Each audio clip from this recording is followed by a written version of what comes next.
जो घर बैठा नौजवान है वो बेरोजगार है, उसको नौकरी या रोजगार मिलेगा कि नहीं मिलेगा? कि कभी कभी कम वाले भी प्रधानमंत्री बनते हैं। तो मैंने उत्तर प्रदेश के युवाओं की आकांक्षाओं को आप पूरा करेंगे भविष्य में? प्रधानमंत्री अगर बनने की स्थिति आती है तो आपकी दावेदारी रहेगी? देखिए, जो सपना समाजवादियों का रहा वो ये रहा कि पूर्वांचल का इलाका खुशहाली से जुड़ जाए। अच्छा, महादेव जीरो टॉलरेंस इसलिए नारा दे रहे हैं जिससे हमारा गरीब समझ ही नहीं पाए। गरीब समझ रहा न जाने कौन सा फैसला ले रहे हैं जीरो टॉलरेंस से। जहाँ तक गठबंधन का सवाल है, गठबंधन में पूरी जिम्मेदारी के साथ समाजवादी पार्टी साथ है। गठबंधन में किसको कहाँ लड़ने का मौका मिलेगा बहुत जल्दी आपको जानकारी मिल जाएगी। एक बात तो साफ है यार, न केवल उत्तर प्रदेश बल्कि देश की जनता भारतीय जनता पार्टी को हटाना चाहती है। विकसित भारत का नारा देकर के गांव-गांव वैन या गाड़ियां पहुंचा करके प्रधानों से उनके बजट का हिस्सा काट करके आप विकसित भारत का सपना पूरा नहीं कर सकते। जो आपके घोषणा पत्र रहे, जो आपने संकल्प जनता के बीच में रखे, वो आखिरकार आधे अधूरे क्यों हैं?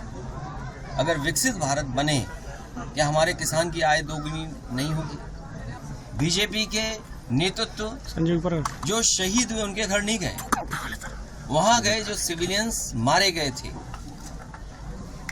सरकार की कमी या उस समय जो फैसले लिए उसकी कमी, लेकिन अग्निवीर जैसी व्यवस्था से कभी भी देश की सुरक्षा उतनी मजबूती से नहीं हो सकती है जितनी मजबूती से होनी चाहिए। तो सीमाओं का सवाल है, बेरोजगारी का सवाल है, महंगाई का सवाल है, और जो बड़े बड़े सपने दिखाए थे इन्वेस्टमेंट मीट के, आपके बलिया में चुनाव आ गया है ऊपर, तो हो सकता है सपना दिखा रहे हों लेकिन जमीन पर कुछ नहीं पहुंचा होगा। अगर 40 लाख करोड़ का इन्वेस्टमेंट का सपना देखा है और मुख्यमंत्री जी ने विधानसभा में कहा हो, तो क्या बलिया का हिस्सा नहीं रहा होगा, या गाजीपुर का हिस्सा नहीं रहा होगा, या आपके बगल का जिला देवरिया उसका हिस्सा नहीं रहा होगा? आखिरकार 40 लाख करोड़ में ये आखिरी के हमारे पूर्वांचल के जिले में क्या पहुंचा है? आप उस बलिया बागी के लोग हैं जहां आजादी पहले मिल गई, इसलिए आप हर बात को समझते हैं। धर्म राजनीति का हिस्सा नहीं हो सकता।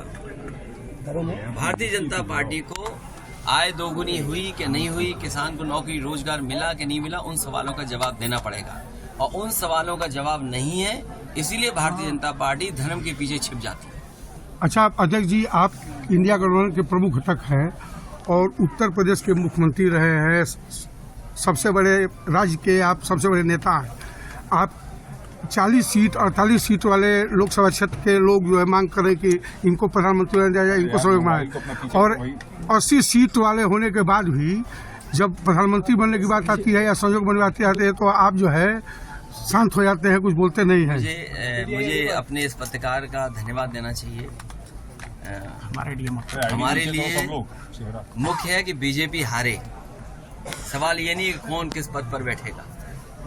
और आप तो बलिया के हैं जहां से प्रधानमंत्री रहे हैं, तो आप इन बातों को सब समझते हो, गिनती की और परिस्थितियों को भी समझते हो। इन्होंने कहा जीरो टॉलरेंस हमारा करप्शन के लिए है। आज करप्शन क्या है? उसी का परिणाम है कि जान देनी पड़ रही है, और पहली जान नहीं गई है। इससे पहले बाराबंकी में, हैदरगढ़ में भी इसी तरह एक किसान अपने न्याय के लिए गया था, उसे आत्महत्या करनी पड़ी, जान चली गई।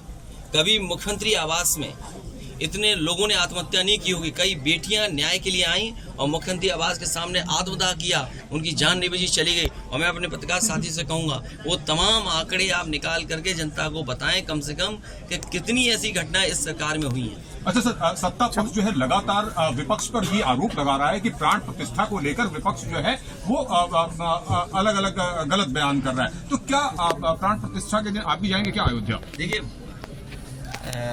मैंने आप आधी अधूरी बात मत करिए। पूरी बात यह है कि बीजेपी के लोग ये कह रहे हैं कि जिसके पास निमंत्रण होगा वही आएगा। हमारा पक्ष ये है कि भगवान जब बुलाएंगे तो वो बीजेपी भी नहीं रोक पाएगी। और अगर आपका हमारा किसी का मन करे कि आज भगवान की इच्छा है हमें देखने की, तो क्या हमें कोई रोक पाएगा?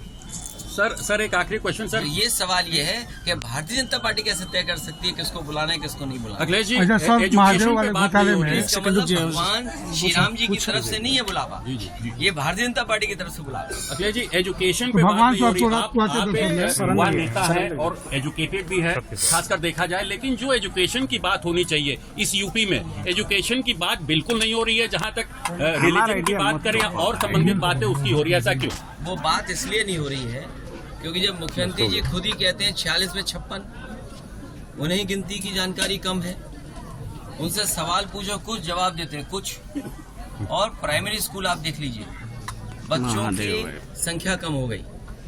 इंटरमीडिएट में देख लो, बच्चों की संख्या कम हो गई। ITI पॉलिटेक्निक में एडमिशन लेने वालों की संख्या कम हो गई। आखिरकार आप देश को कहाँ ले जा रहे हैं?